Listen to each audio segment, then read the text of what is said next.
Turns out big whale investors know something about Tesla, and they've been buying hand over fist the last several months. Institutions picked up 61 million Tesla shares in the second quarter of this year, right in the middle of peak hate for Tesla and Elon Musk. When retail panics, big money buys.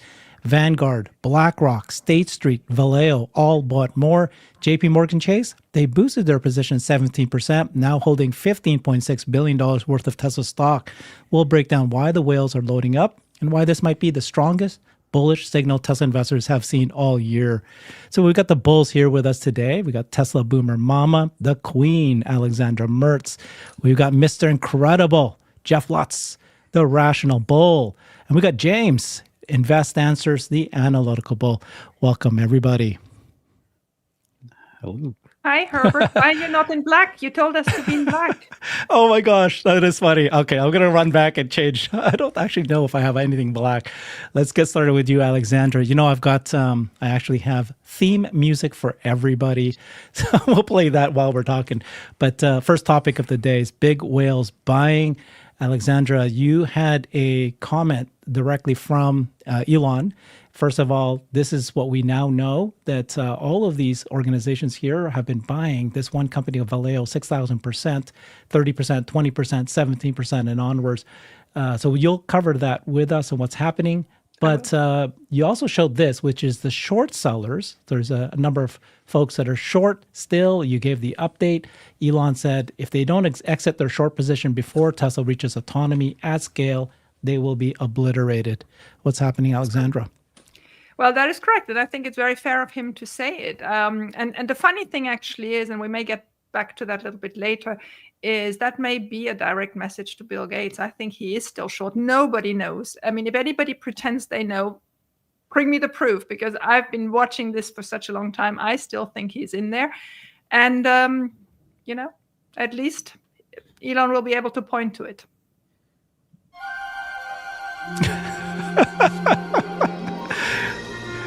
That's going to be your theme music from now on, Alexandra. Dynasty. Look what you're wearing. It's funny. Okay, that's enough. So we got James. James, tell us what's going on. Big whales buying. You've been following this, and you said it was going to happen soon, and here we are. What's happening, James? Yeah, I think it's a lot of stuff has changed in the world. You know, things like the DEI and the woke mind virus and the activists and stuff like that, you know, for a long time prevented certain institutions from getting involved with Tesla, perhaps, I guess. But then you've just seen a massive move. It's like, okay, this is something big now. We've got Morgan Stanley banging the drum saying this is the top play, AGI play, etc. And the big names, you know, they have clever people there that can put two and two together.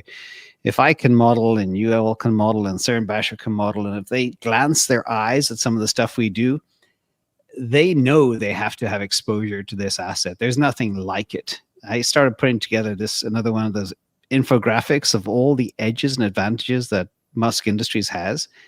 It's terrifying. If I was a CEO of a major car company, I'd basically just hand in the keys and say, I'm going to retire. I'm done. There's no way they can compete. And we'll get into more of that later too. So it is a very exciting time. And it's also a very good time as well. I know people saying, oh, stock is only 330. Hey, that's actually a great deal as well, because we know where this thing is going. And I'll show you some numbers in a little while too that'll shed some light on that. Sandbagged to death.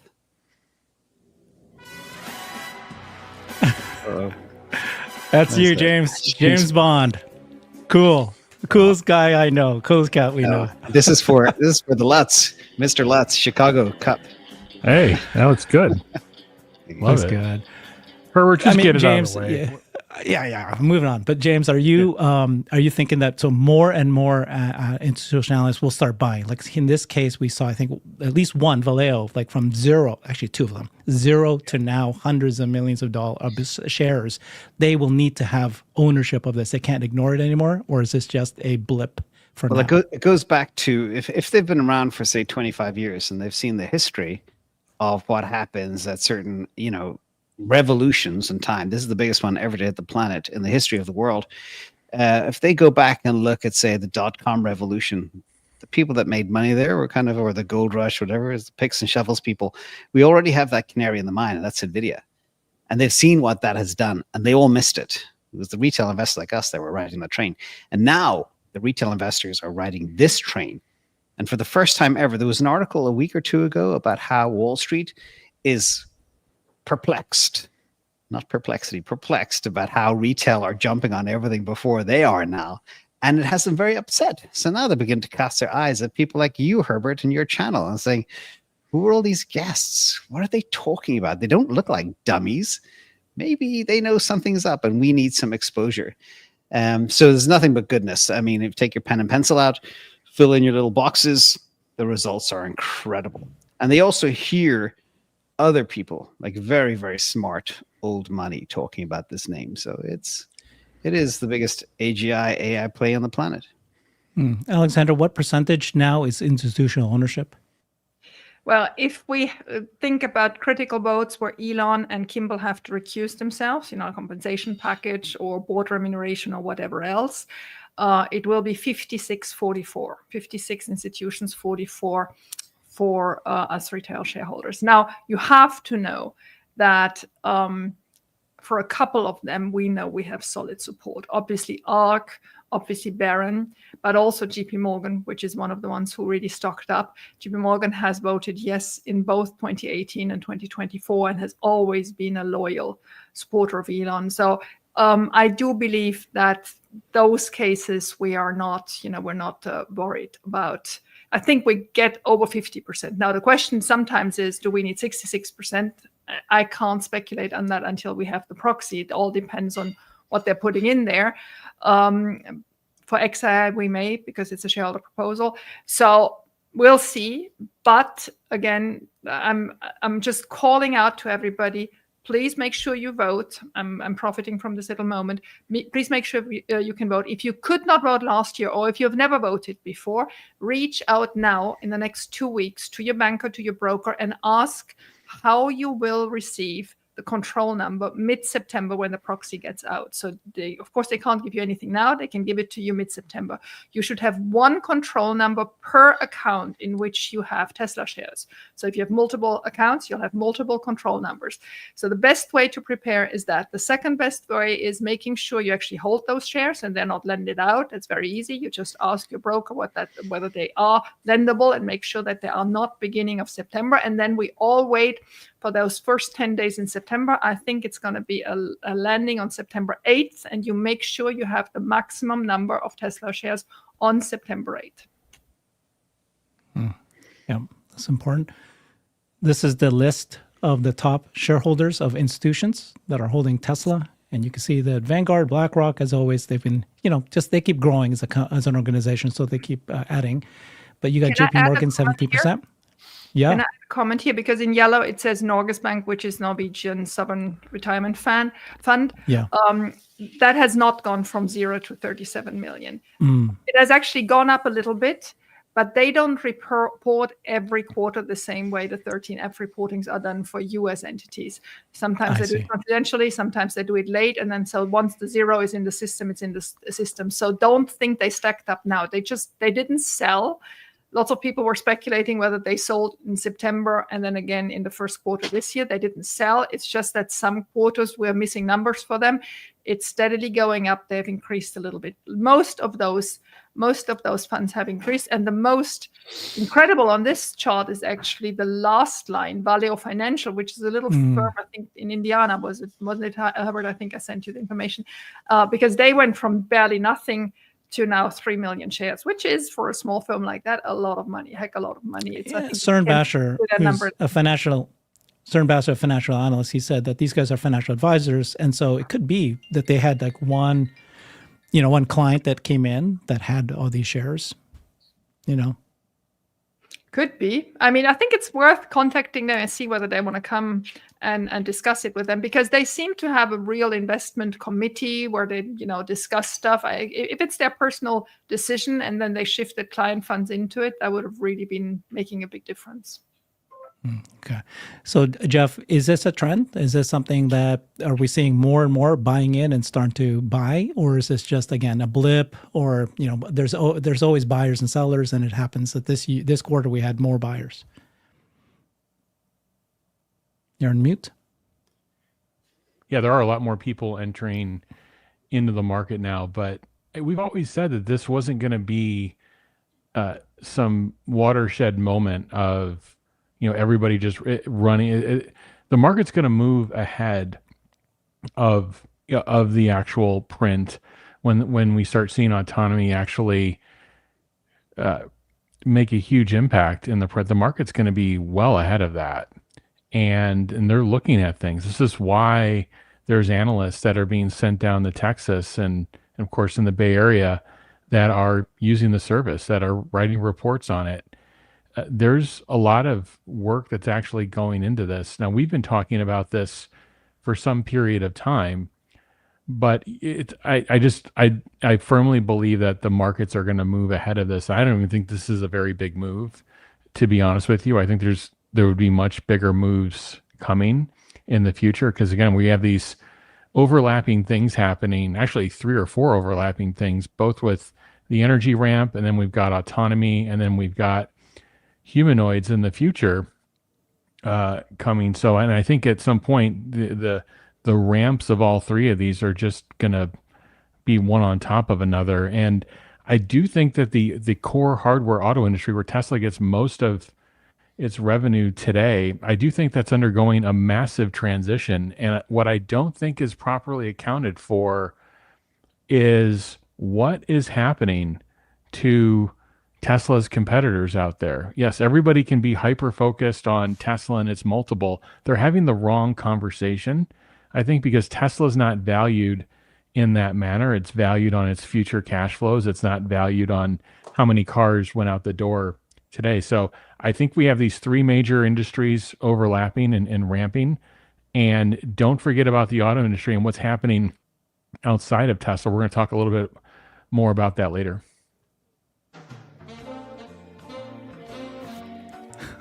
Mr. Incredible. I love you, buddy. All right. Question for the panel. Where's then. your song? I don't have one. Yeah, we need to fix that. We'll come up. gonna Yeah, take yeah. I mean, this is enough. Next time. So, a question for the panel. Revenge right? is coming, right, Jeff? Yeah. The Avengers, that what you said? The revenge. Okay, I gotcha. So this weekend, the stock jumped on Monday, despite the fact that Elon talked about disbanding the dojo. And the 2 stories that came out for institutional analysts, or what they think it is because they said that was Q3 is going to be a big number because of the EV credit and more sales, and or Robotaxi, because Elon said that next month, they're going to remove they're going to expand it to the public. What do you guys think? Are you guys thinking that the increase in institutional buyers, now this happened the last 2 quarters, is it because of belief that Robotaxi is actually happening, or is it more of the auto business or some other reason? I think people have done their homework. It is clear that the launch in Austin was a key moment, right? It just becomes reality now. And usually these institutions wait for certain milestones to allocate more money, to increase the allocation they have. For a bank or for a fund manager, it's always the same dilemma. You're sitting on all this money and you have to arbitrage who do you give a bit more and who you take a little bit because whatever. And so, you have to wait for a certain moment for a confirmation of your thesis. And I think the thesis after the Austin launch was clearly that this is on the right way, and they started allocating the money in that way. Now, the hilarious thing is that was the quarter where Tesla took the most heat, right? I mean, heat with the fires of the exploding Teslas, but also, all these demonstrations in front of the shops and Elon and politics and whatever else. I mean, it was unbearable, and yet institutions build it up. So it should really be a lesson to us retail shareholders to not get impressed. Just always separate noise and signal. And there was a lot of noise. I fully see that, but there was certainly more signal. And for them, there was now a milestone signal, and here they are. Herbert, I think there was so much bad news already out from earnings. I mean, literally, that was I would say a dry call, if not somewhat slanted negative. You had the CEO saying that there's rough quarters ahead. You have them talking about having issues getting enough supply for the quarter. This was supposed to be one of their biggest quarters from a demand perspective. I mean, they basically, I mean, there's nothing left to be said. And then and so it's out there. So a lot of it's just out there. And then in that weekend you talk about with Dojo, first off, if you really analyze what's happening with the Dojo situation, it's Elon reacting to reality. And it's been talked about ad nauseum, I think, on some of your other shows as well.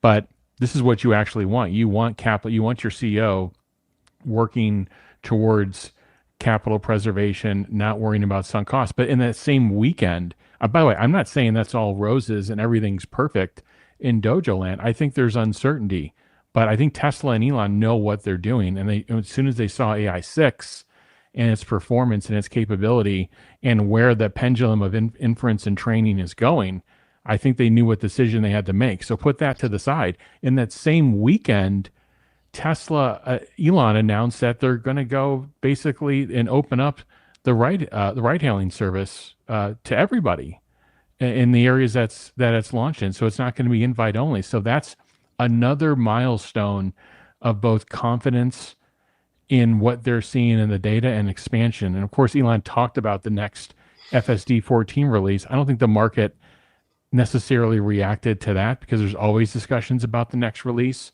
But I do think it's telling that Tesla said we're ready to go next month and to open this thing up. And I think that counteracted a lot of that news. Finally, one other big thing happening technically was that 338 level. And basically it's been dancing around that level the whole time. And if all the bad news is out, well, what does it have to, why would it have to go down? You have to look at, okay, what's the bear thesis and where does it go? I mean, trust me, there are negative catalysts in this situation. There's no question about it, but they're out there. They've been floated. There's nothing new emerging right now. And so far, I think more of the positive catalysts are getting, they're getting further and further out there in terms of, being real.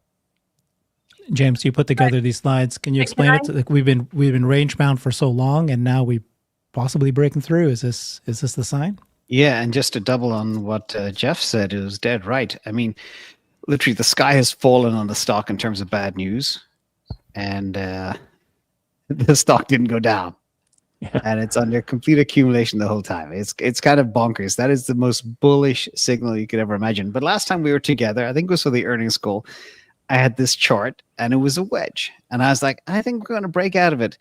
Well, we didn't for about 2 weeks. We just peeked our head above the wedge right there. You can see above that green line, which hasn't changed. But it's reverting back a little bit. But I think the only way is up next. Because, first of all, Elon is dropping breadcrumbs all over the place. Insanely bullish breadcrumbs, if you interpret them carefully. Like FSD 14, complete game changer. That us happy FSD drivers are 6 months behind exactly what's going on. Then you got the Tesla semi-ramp. The demand for these things will be off the hook, okay? Everybody will want one. And if you're in states like New York, I think they nearly pay for the whole thing with subsidies. So they're going to sell a ton of those as well. Then the competition is wilting. And then on top of all that, people are beginning to put two and two together around the gigafactories, the machine that makes the machine, the scale, unboxed manufacturing process, their integrated supply chain management and custom ERP CRM system. I think they call it Source One or One Source or something. Tesla One. The vertical integration that they have. Nobody has that. I think, Jeff, you talk about all the people with their fingers in the pie. There are no fingers in the Tesla pie. They own the whole pie. And that cannot be overstated. Then the vast FSD miles, FSD being so good, the inference chips, the AI6, over-the-air updates, Volkswagen still can't pull that off after all these years. Ford can't pull it off. Megapacks, which infinite demand as well with data centers. What else?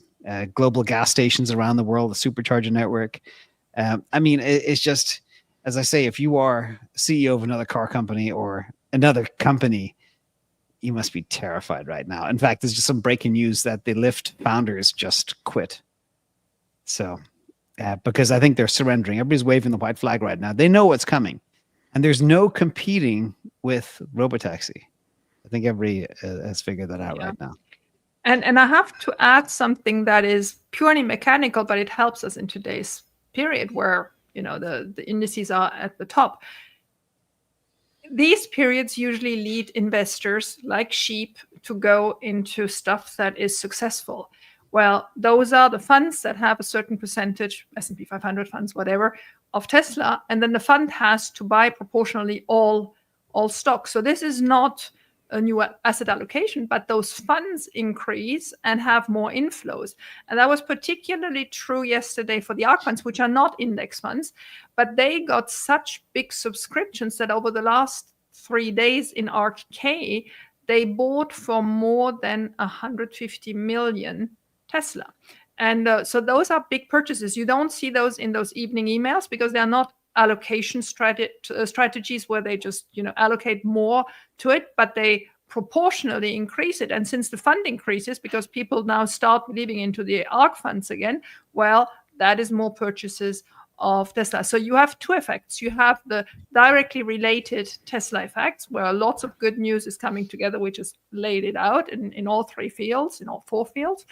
And then you have the purely mechanical allocation effect of the stock market doing well and people being interested in these sectors again, and hence having new inflows into those funds, and these inflows generate even more purchases.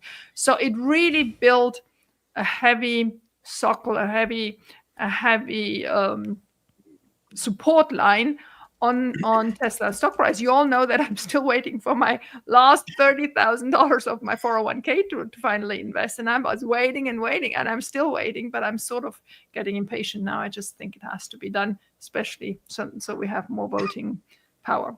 So there you go. Okay.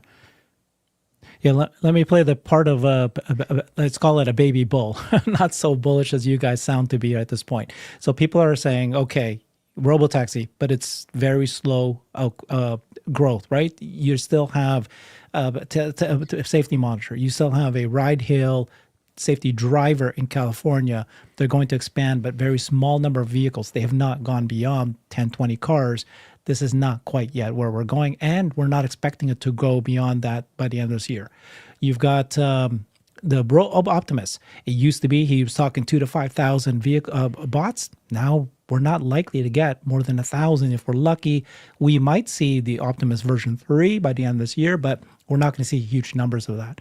Yes, you're going to launch the new affordable vehicle, but that's been pushed back by 3 months for obvious reasons. But it's going to be launched late in the year. We're not going to see any meaningful numbers from that at all.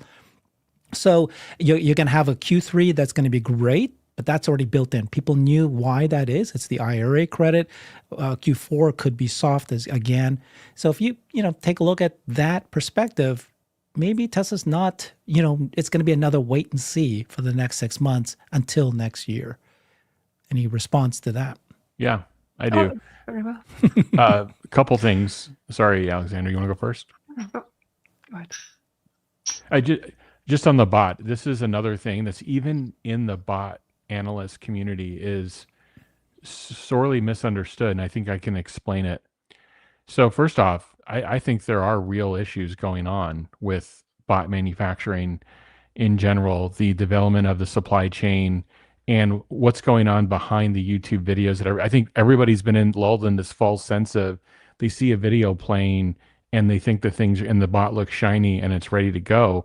When behind that, there's serious reliability, longevity issues, current drain, power consumption, performance. These are the things that are needed to turn this thing into a real product that's very repeatable and reproducible to build. Those issues have been there.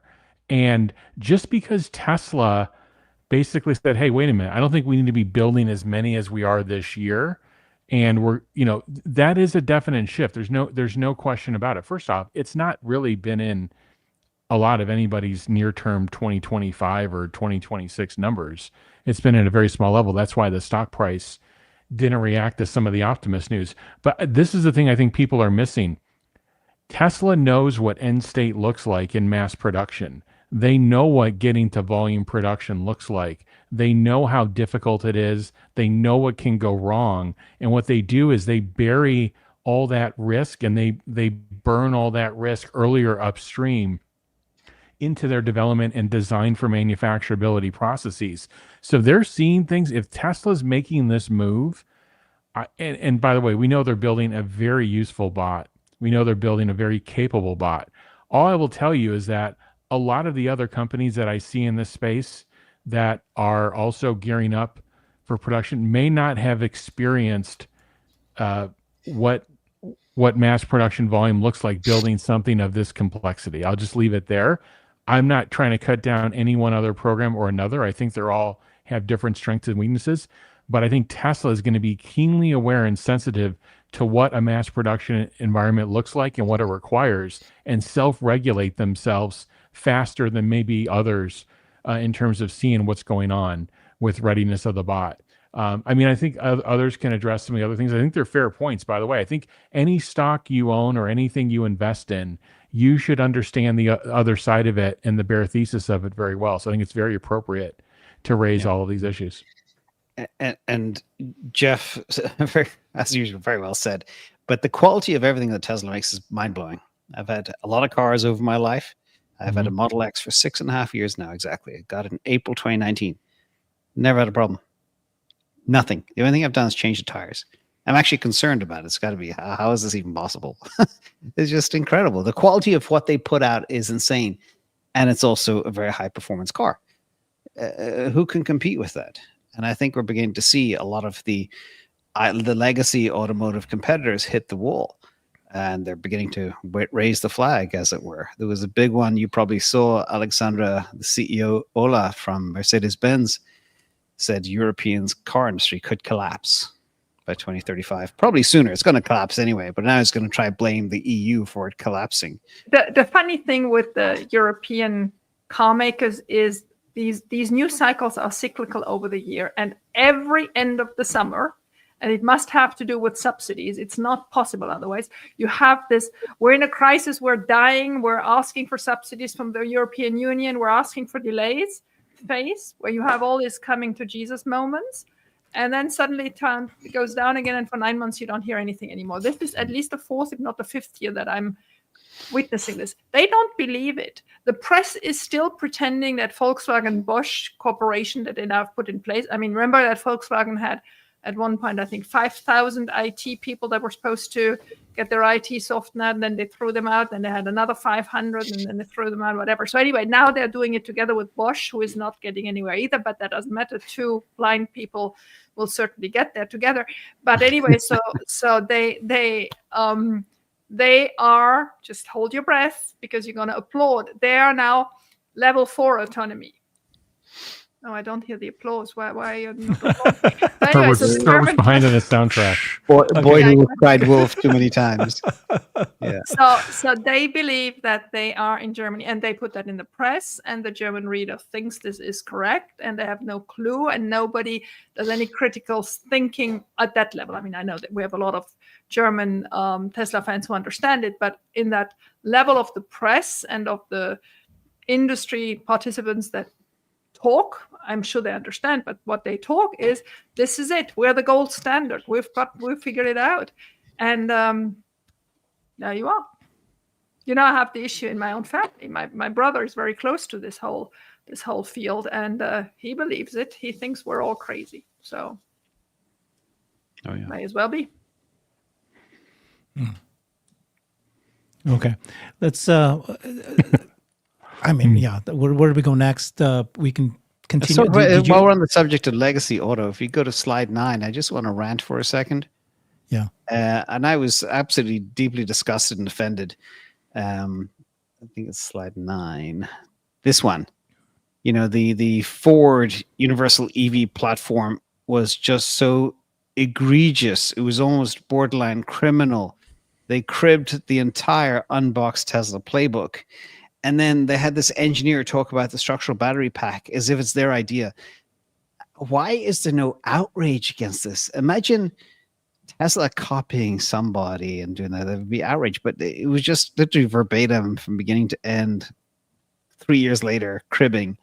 Was anybody else upset by that or bothered? Not really. Yeah. I mean, I think that I think there's a broader theme where a lot of the auto industry is finally copying Tesla. And so they would, first insult you, and then it becomes whatever you're doing is the actual winner and it's the right thing. So you should actually take that as a respect, right? They actually realize what you're doing is right. They have to copy it. For them to say that, right, he used the words, no part is best, the best part is no part, copying exactly what Elon said. Yeah, I wouldn't say offended. I would say too little, too late. You should have said that 2 years ago. Remember, Tesla themselves wanted every automaker to adopt 48 volt. These guys are doing it. Thank you for doing it. Now you got one. Now the others will copy as well. So it's right. But I just go back to legends like Steve Jobs. He always said, "Think different." Do you think Steve Jobs, in his wildest dreams, would ever copy somebody else? No. I mean, don't you think everybody kind of stands on somebody else's shoulders? The way that Elon responded to this, by the way, was with a compliment, right? He said, by the way, we copied Ford. Ford was the inventor of the production line in the first place, and we all did the same thing. Exactly. Yeah. Okay. Yeah, I view this as this is a 2022 Model Y with some enhancements on it. Now, they're going for a lower cost structure. But there's innovation involved with what Tesla's doing with Unboxed that, we don't even know the extent of it yet. But there are things that will occur in that process, and it all comes down to the metrics. It's not how good this YouTube presentation is. What is the click rate of the car out of the factory? What is the total process time to make the car in the factory? What is the capital investment per unit per hour in the factory? What are those metrics? And I think we know where Tesla's going. We know what the target that Elon put on the team. We don't know exactly what this solution from Ford is going to be, but I think it is good. I think we do need Western automakers to transform themselves rapidly, or they're going to perish. It's going to happen sooner than later. But what you have to do in these situations is just look at the calendar. It's the year 2025. They say they're going to launch in 2027. It won't be to scale until 2028. Tesla's coming out and they're going to do start of production late this year on Unbox and be at scale probably by the end of the following year. So even what Tesla is doing from a hardware perspective is going to be further ahead. We have no idea the metrics of this other solution. And then finally, the Tesla vehicles are going to drive themselves out of the factory and just keep driving because they're not going to have a steering wheel or pedals. It's just it's by the time they launch, the game would have completely changed on them. Exactly. Yep. And their investments are so ridiculously low compared to what has to be done now. They're just going to be so late, and it's going to be so expensive to catch up. I mean, I don't see any positive outcome coming. I don't see them, surviving as competitors. They may survive as, car builders because there's a niche for anybody and everybody, but it's going to be tiny. You guys didn't notice that this is me? They hired me. No? No, Better I looking didn't at me. notice. Okay.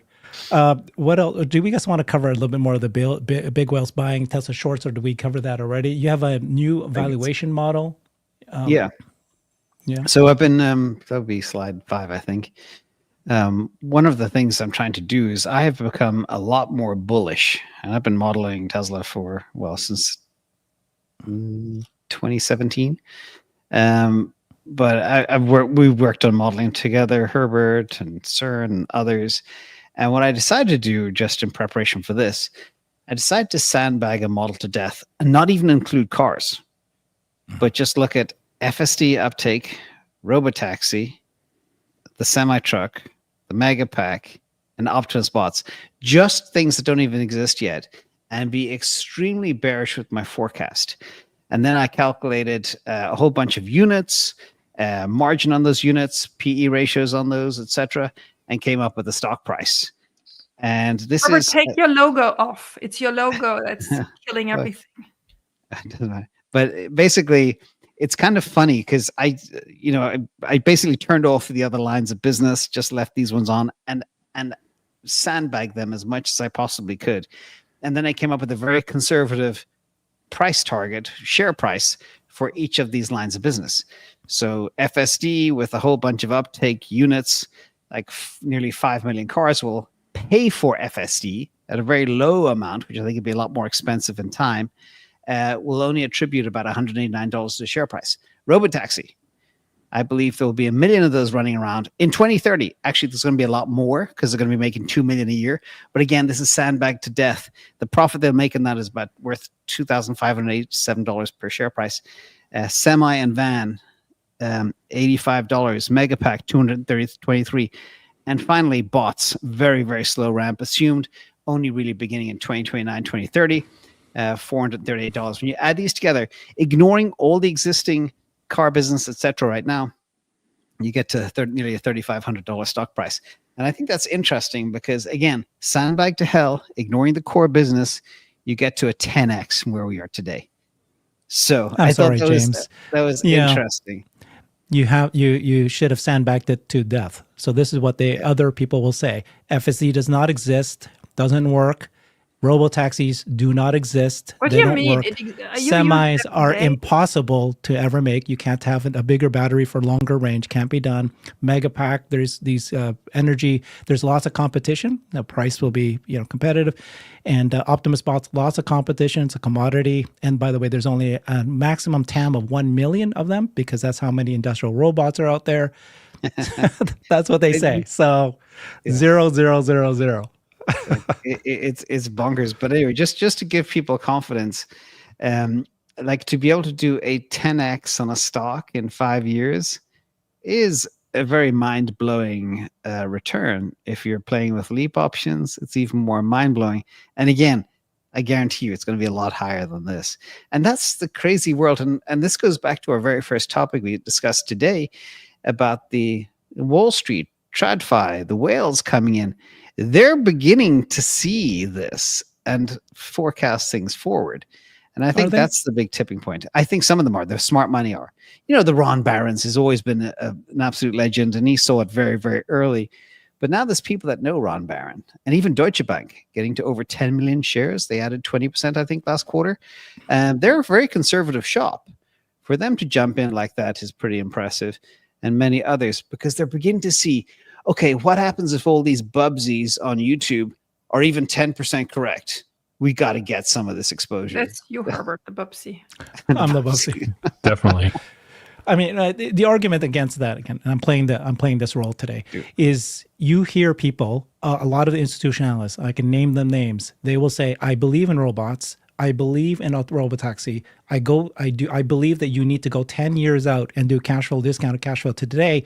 That's how I get my $350 price target. Because I think that I believe it, but Tesla will only have 5% of the market, and the market's very small, and they're going to make very little money. They really, really just say it's not a big deal. That's what they're saying today. That's fine. That's what makes a market. Yeah, exactly. And that's what makes that's what the big change has been for retail investors, because retail investors, I think Joe said it on your show the other day very cleverly. Let me try to remember what he said. He said the TradFi guys analyze what has happened in the past. The retail investor has a vision for what can happen in the future, and they allocate to their future bet. Wall Street are boxed in. They can't envision anything. They've got to look at the quarter-to-quarter results and say, ooh, it grew 8% last quarter over quarter. Maybe it'll do another 6% next quarter. And let me put that in my spreadsheet and see what happens. They can't think exponentially.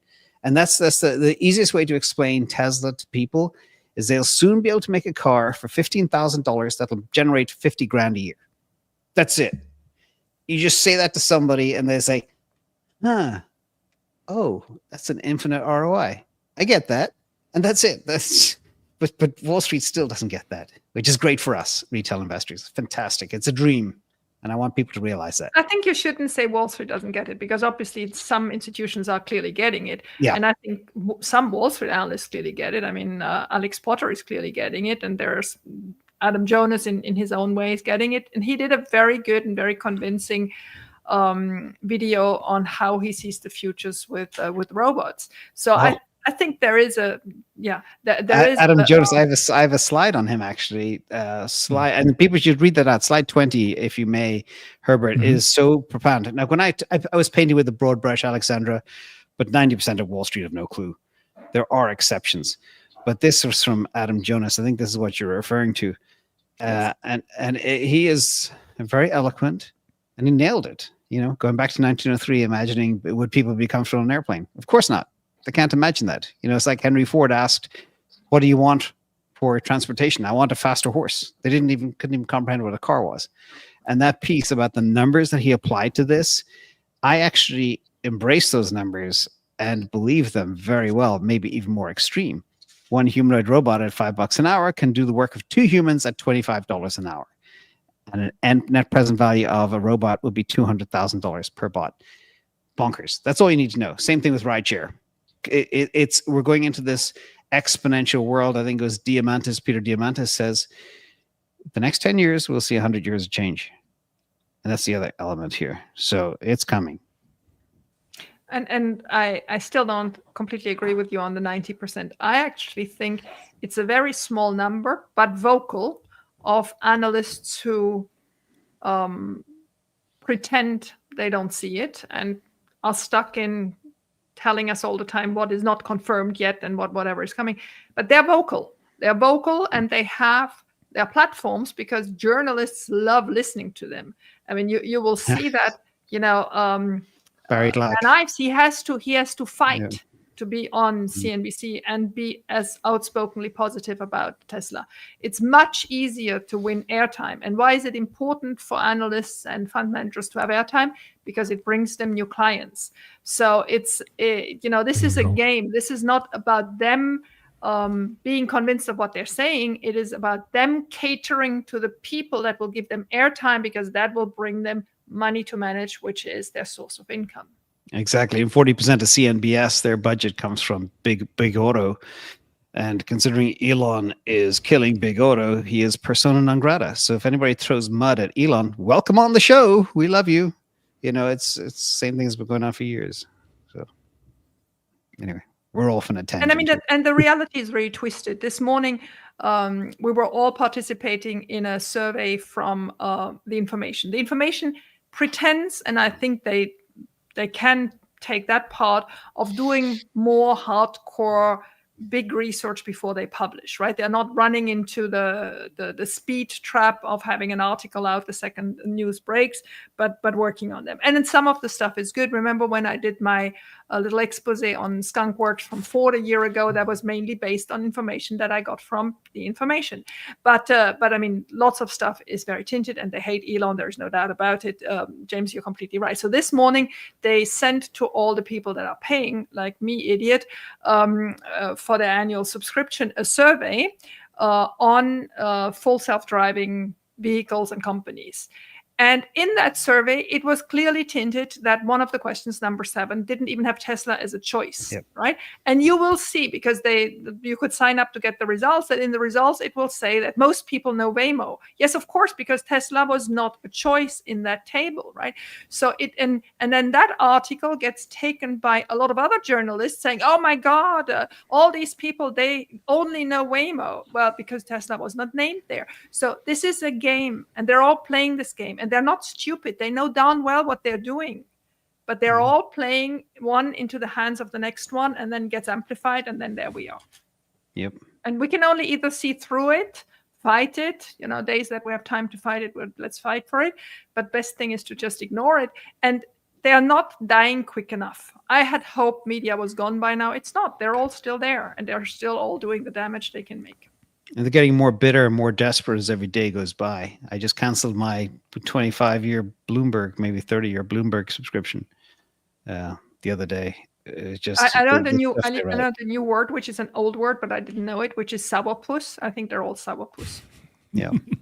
Sourpuss. Yeah. Let's get back to the I think the immediate urgent issue is Robotaxi ramp. There's a lot of mixed points of view regarding, is it fast, slow, expected? Where will we be by year end? I think that's the piece that will move the stock near term, maybe the Model 2 if that comes out. but this is a very simple little forecast. And I believe they could, there was talk of 100 robotaxis across the Bay Area where I am right now. But the area that they cover is 8 million people. And technically it's 5 cities. It's not, we spoke, I think on here, 3 cities is the miracle number. We're already bigger than that. And who knows if Austin will connect to another ancillary Texas city not too far away. They'd be crazy. And now there's talk as well of New York and all these other places. But there's no doubt in my mind, something big is coming. Elon has again dropped the breadcrumbs for FSD 14. 10x parameters. You've all kicked that to death a number of times. They have the cars. They can now churn them out real fast. But, they're scaling slowly. They have to get to the 50,000 miles in the Bay Area to get the autonomous person, the co-driver out. And I think that'll happen pretty fast too. But I think they know a lot more than expected. And, going back to the Elon tweet, things will be obliterated. And he had a very important tweet. I think it was New Year's Eve, 2024. He said, wait till you see what's coming at the end of next year, which is end of 2025. That software edge will change everything. So he thinks 8 years ahead sometimes, but he also knows very quickly what's coming a year ahead of time. And I think we have some great things coming as well. And then the map, in terms of all the cities where they're planned, I threw a couple of pins on a map on slide 22, just so people can get a feel for what they're planning. And then there's talk of other places as well, like Seattle. But this is where they are looking right now, like Florida, New York, Texas, of course, Nevada, Arizona, and the Bay Area. And who knows what could be next. But this is where they are hiring bodies to sit in cars.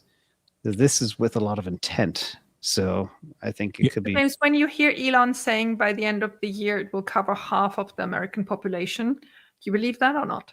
Yeah, I think he's done the math.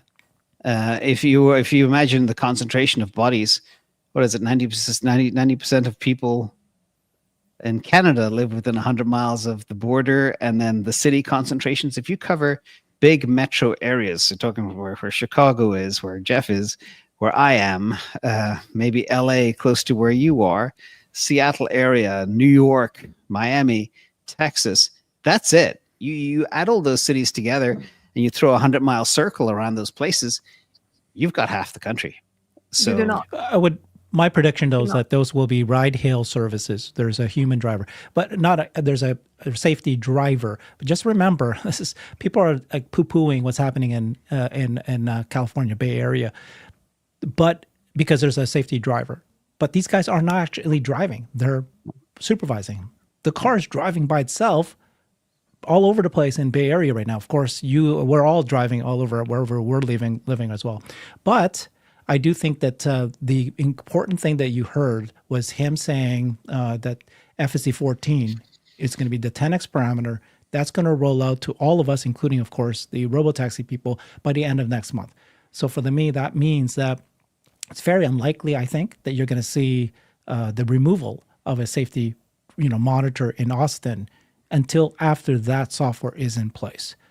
But once that software is in place, let's say 3 months from now, it's been out there for about a month, that's when, bang, every place that has safety drivers just to get it seated, just to get going. And by that point, I'm expecting 5, 6, the states you just mentioned, James, I think they will all already have safety drivers. All of a sudden, you go one state after another, just no need anymore. After FSC 14, though. So we have to wait 2 or 3 months, and then it's going to happen.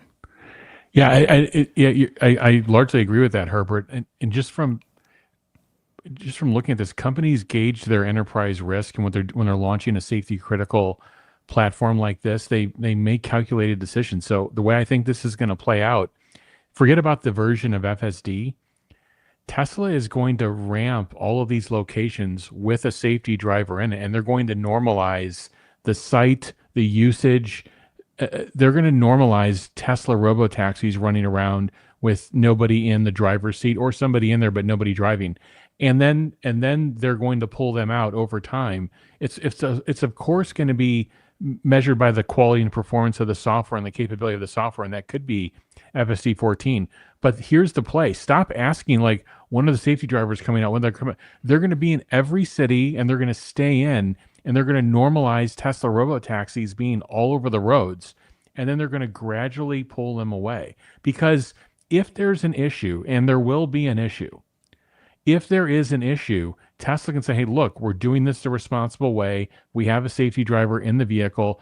So get to more of a mass deployment and then pull the safety drivers back. I do agree. I think it will be some version of FSD 14 as well. But that's the play they're running. They don't want to run this play of like, okay, we figured it out in Austin, just launch everywhere without a safety driver. I don't think that's the play. Yeah. And also the Bay Area, what do they have to get? 50,000 miles? If the average trip Correct. across the Bay Area is 25 miles, it's 2,000 trips. They can do that in 2 weeks with 20 cars at least, you know? So they'll click that box really fast. And and the good news is Waymo has already laid the ground to approve this type of stuff anyway. Yep. So. We might not have to wait two or 3 months. We need to wait for 2 to 3 months for us to have it FSD version 14 in our cars. But the Austin version, they might already start to use it. He said it's in testing. They might already start using it, let's say in a month from now, right? Get going, use it. Yeah. Okay, I wanted to ask you, Alexandra, right, this Delaware court, because we did have a couple of journalists write incredible, good, positive articles about Tesla. This is, this Delaware court wrongly stripped billions from Elon Musk. Robert Miller, he is, lawyer, yes. I guess, a law professor. He's standing up, and he wrote a very long opinion piece basically saying, Delaware Supreme Court, you better appeal or let Tesla win their appeal. You cannot let this win. And he defended, not only did he defend sort of like saying that this was incorrectly judged, the judgment that it was poor, but also he was very positive about Tesla saying that, and Elon. So it's just odd, right? It's like, what? We actually had somebody write something that's actually very positive, and but you can see that they're desperate. They're in trouble. Delaware's had a flight of corporations, but does this not help? Again, I don't know. It's just an opinion piece, right? But does it not help Tesla have higher confidence that Tesla might win the appeal? And what will that happen? But we won't know until December or January, right? So it's kind of like we won't know. That's a good point now.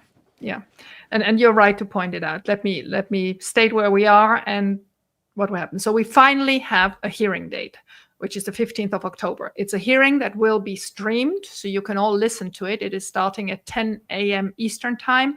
There is a channel of the Delaware Supreme Court where you can log in and then watch it. So I think that's very important, and I think it's going to be very interesting to listen and also to see the reaction of the judges, the questions that may come up, and all that. I think it's going to be very important to get. So that's the Supreme Court, Delaware Supreme Court. Supreme Court hearing of the lawyers of Tornetta and of the lawyers of Elon and Tesla and the other board members that have been accused.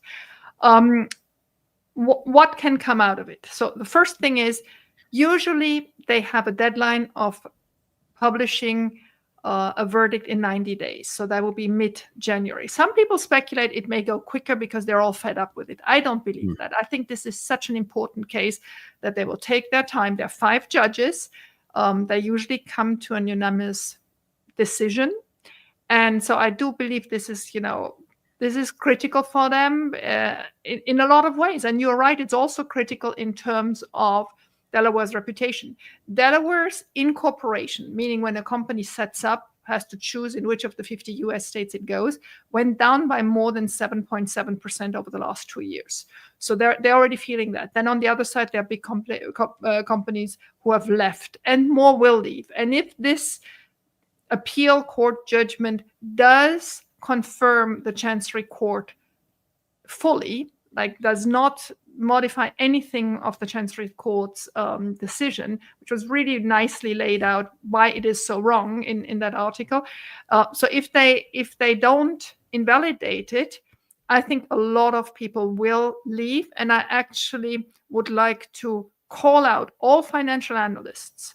If you are in charge of a corporation that is incorporated in Delaware, you have to include an additional risk now, which is a high legal risk for those companies. You cannot just, ignore this subject. It is important that you inform your investors about the high legal risk with all financial and other consequences. I mean, we could have lost Elon Musk just because of a very partisan judge, and so this is really important. So let me go back. What has to happen? We have started a letter writing campaign to the 5 judges. In my X feed is a draft. Now, the problem is there are so many important things happening at the moment that my pinned post is still about voting, because it's more important for me that people vote than writing these letters. But those letters are important too. But as you know, on X now you have a folder called highlights. So if you go into my highlights folder, in the first 5, 6 of those, you will have the post that gives you the link to the draft to write those 5 letters. You can obviously amend the text and make them more personalized to what you feel those judges should know, but it is not complicated to find it and then to do it. And the first letters have been sent. I think we already have a good dozen of people who are doing it. If you go a little bit lower here, Herbert, you have the highlight a little bit more. You see the highlights, the fourth fold, stop here. Exactly. If you go here to the highlights and you click there, you then can scroll into only the important stuff. So those were the short sellers. You have a couple of them that are here. You have the current financial analysis that I did 2 days ago. And here is the Tonetta post that gives you all the links. You go on that Google Doc and you have all the documents that you need. It's not complicated. It will take you a little hour, but please, from worldwide, do write these 5 letters. And actually it has to be 6. Why does it have to be 6? It's 1 to each judge, and it is 1 to Tesla's board. Why is it important to also keep Tesla informed? Because there are legal obligations for Tesla to represent the shareholders, meaning to inform now Tesla's lawyers, but also Tonetta's lawyers, that these letters have been sent. So it's important that Tesla receives these letters, the copy of those letters, and you can put all 5 into one envelope to Tesla, and they will then keep all the lawyers updated, because we can't contact the judges behind the back of the lawyers. Of course, we would not do that. So that is taken care of with that. So those are the instructions. Thank you, Herbert. It gives you the names, where to send it for. It tells you what to fill out. You need to add a proof that you are a Tesla shareholder. You don't need to put all your accounts in there, only one or all, whatever you feel is correct. And a statement, the most current statement, is enough. You don't need to contact your broker or your bank for anything else. Just, please get it done. The more letters we have, the more important it is. Remember, last time we had more than 1,500. I'm dreaming that we get there as well this time, but whatever. So what will happen? 15th of October, the hearing. Normally 15th of May, around 15th of May, we should have a judgment. Could be earlier. I predict it could be later. What could be the judgment? Well, they could completely affirm the Chancery Court.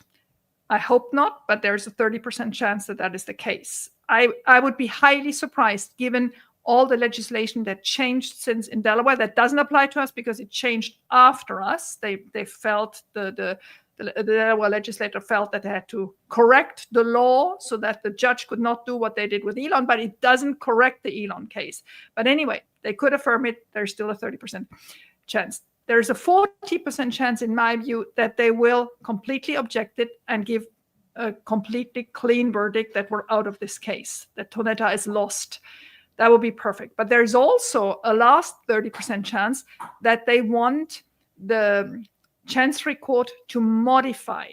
So they are only giving on a couple of key topics which stand to apply, whether to take into account our second vote, which she brushed off, right? So there is a chance that they would not give an explicit verdict, but they would say, let's send it back to the Chancery Court. We recommend they do this, this, and this, and then it goes over there again, and then we're in it for another year or 2 or 3 in the Chancery Court. So I've had people ask me, shall I put options on this? I would not play my financial future on a verdict of Delaware. So you do you. I can't obviously give you better advice than that, but anything can come out of there. So I would not play a huge bet on anything for mid-January. The 15th of October, that was pulled forward, wasn't it? Or was that the expected? It was pulled back. pulled back. It was Okay. supposed to be in August, September. And then remember last Monday, 10 days ago, Tesla published early in the morning that they're now giving 96 million shares to Elon as about a third of what is due to him in that 2018 revoted 2024 compensation package. Yeah. That 96 million number, remember, was limited because that was all that was left in the pot of issuable shares. So it was not a limit that they wanted to have, but a limit that they were obliged to have by the 2019 employee incentive plan. Well, Catherine Judge has absolutely just put a pin in the core industry of that state. But the big thing that is a huge factor right now is the citizens of that state are coming out with their pitchforks because all of a sudden they're going to spend $2,000 more in taxes and school fees. Well, property taxes, and there's much more coming because they're really, I mean, the incorporation fees, meaning the initial setup and then the annual fees that you have to pay as an LLC and as a corporation. It's mainly the corporation that's a big thing. That's a couple of millions per year. That is what makes up about a third of Delaware's budget, the state's budget. If that goes back, people not incorporating anymore or moving away once they are incorporated, that is a huge issue. You know, Delaware is only 1 million citizens, and if the golden pot is gone, it's gone. So yes, she did it. It's a huge issue. I don't think she sees it. I think she's still as motivated as ever. But it's and that's why I really hope the Supreme Court, you know, reins her in. Now you have to know it's 5 judges, 3 Democrat and 2 Republican judges. I hope it doesn't get into politics again because then we have a chance to lose. I really don't know. My advice to everybody is I wouldn't put money on this. Okay. Thank you so much, Alexandra. You are the best. Appreciate this panel. Everybody, you should, if you aren't already, following James, InvestAnswers. You got to follow Jeff Lutz and, of course, Alexandra Merz. This is her X account. Go to the X account, follow her. Look at this, 199.9 thousand followers. Wow. Maybe we're watching this. You're just rubbing it in. No, I'm not. I'm saying we can watch this and we can watch it flip to 200,000. I think we can might be happening. It's been so close for a week, and then they clean out the bots, and it goes back down. Well, if you are a Tesla investor, there's no other account that you must follow. Look at how many important things that she's got. Oh, look at that. We're going live. All right. Thank you, Alexandra. Follow these guys. Follow Jeff Lutz as well. Oh, boy. We got too many things. Do you want to do quick fire questions, James? Let's do it. Yeah, I've got a couple. We've got to be 10 seconds each. We'll just go fast. If you go to slide 24 first. And these are just fun ones, spicy ones that I'd love to hear from the panel. So starting with Grok in the car, you know, I drove 3 hours the other day and I conversed with this thing for 3 hours straight. We went through everything. It was just bonkers experience. You don't want to get out of the car. Do you think this is a Siri-like moment for other car makers? Jeff? I think Siri had this initial commercial successes that there was nothing there like it, but very quickly it was found to not be incredibly useful beyond, you know, what's the weather like outside and what time is it. This is on a different level because you actually have super intelligence or approaching super intelligence on the other side of the conversation. You also have a Tesla solution that's engineered for very low latency, very conversational like performance. Don't underestimate that because there's really nothing else out there like it, and it's not done. Like what we've seen in our cars up to this point, I would say is this initial beta release. They're working on improvements, a hot word, the ability to radically improve this experience in the background per what Tesla said. So I actually think it's going to be many times greater than Siri. And I think this is a dark horse that's just in the background. This super intelligence is going to power Tesla vehicles and power Optimus. And it's going to be a very special experience. Yeah, I mean, right now, right, you can ask Grok questions. It's not quite yet the powerful platform it's going to be, but once you can actually control the car and just imagine the things you will be able to do, by that point though, the rivals won't be able to do anything. Do you think that they can just partner with OpenAI and all of a sudden have ChatGPT in their cars and to control the cars? It's not software can't. first. Yep. They won't be able to do this. Like Ford CEO Jim Farley already explained, we have 200 partners. If I want my seat to move forward or back, I need to talk to Bosch, and they need to fix that, not us. So it's like, and everything is coordinated with Tesla. So if you say, open the glove box, it will do it. I don't know how easy that is for others. And imagine if you're driving the car, FSD, and you say, actually, I don't want you to park here. I want you to park at the corner slot, where it's under the shade by the trees. The car will do it because you're telling it to do it, and it knows what you're talking about. None of the rivals will be able to do that for a decade. Yeah. So it could be a moment that they think that they realize they need to do this, but it's too late.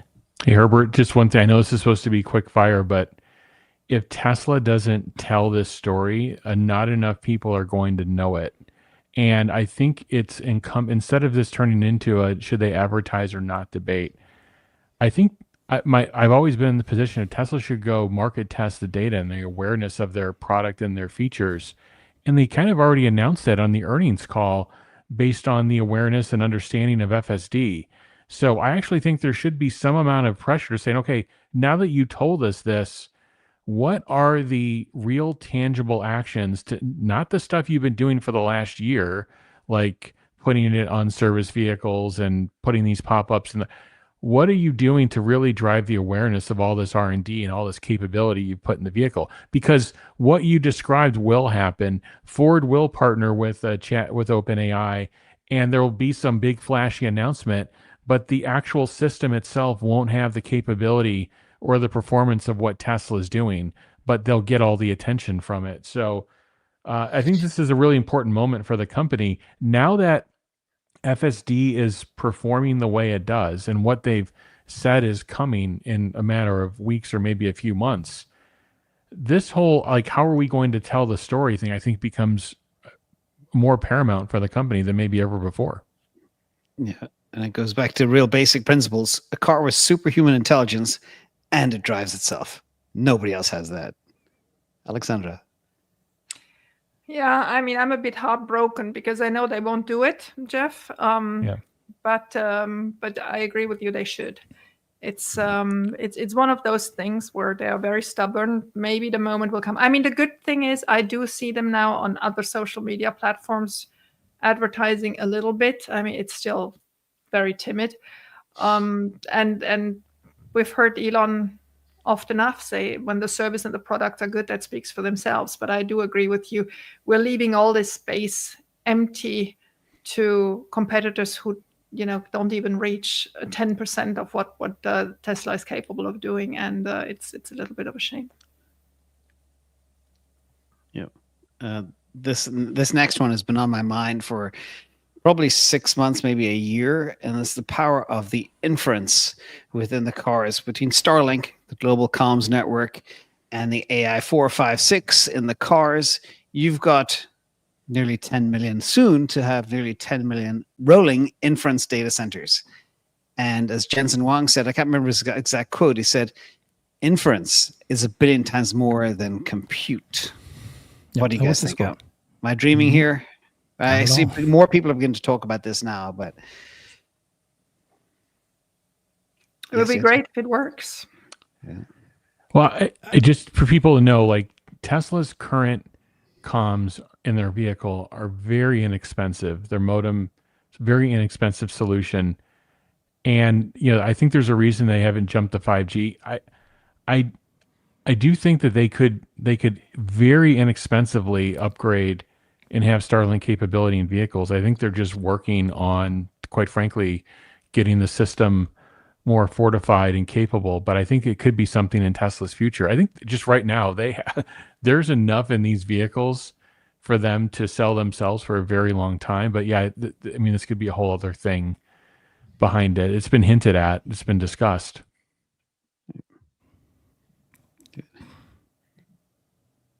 to have a whole bunch more, but we're probably running out of time. You want to Yeah. tackle another one? You guys can. No, I think we're good. Let's. You guys help me choose a theme song for me. Okay, I got 2 choices here.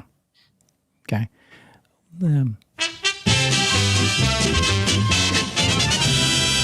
Brady Bunch, because I'm always in this. Looking around. Here's the story of a lovely lady. Who was Somebody said that earlier, but I think this is the one for me. Okay, this is the one. Game of Thrones. She's the queen. I'm going to be the next king. I'm going to take over, Alexandra. What do you think? I'm House Stark. What do you guys? You got to work on your. You got to work on your everything. wardrobe then. I'm Yes, House Stark. on Oh, I need that. everything. I You gotta need what work you're on your wearing. wardrobe to be a king. Yeah, exactly. Yeah, I'm House Stark. What do you guys? I think you're Targaryen, Alexandra. Am The I? queen, right? You're the queen. You're the Sure. dragon.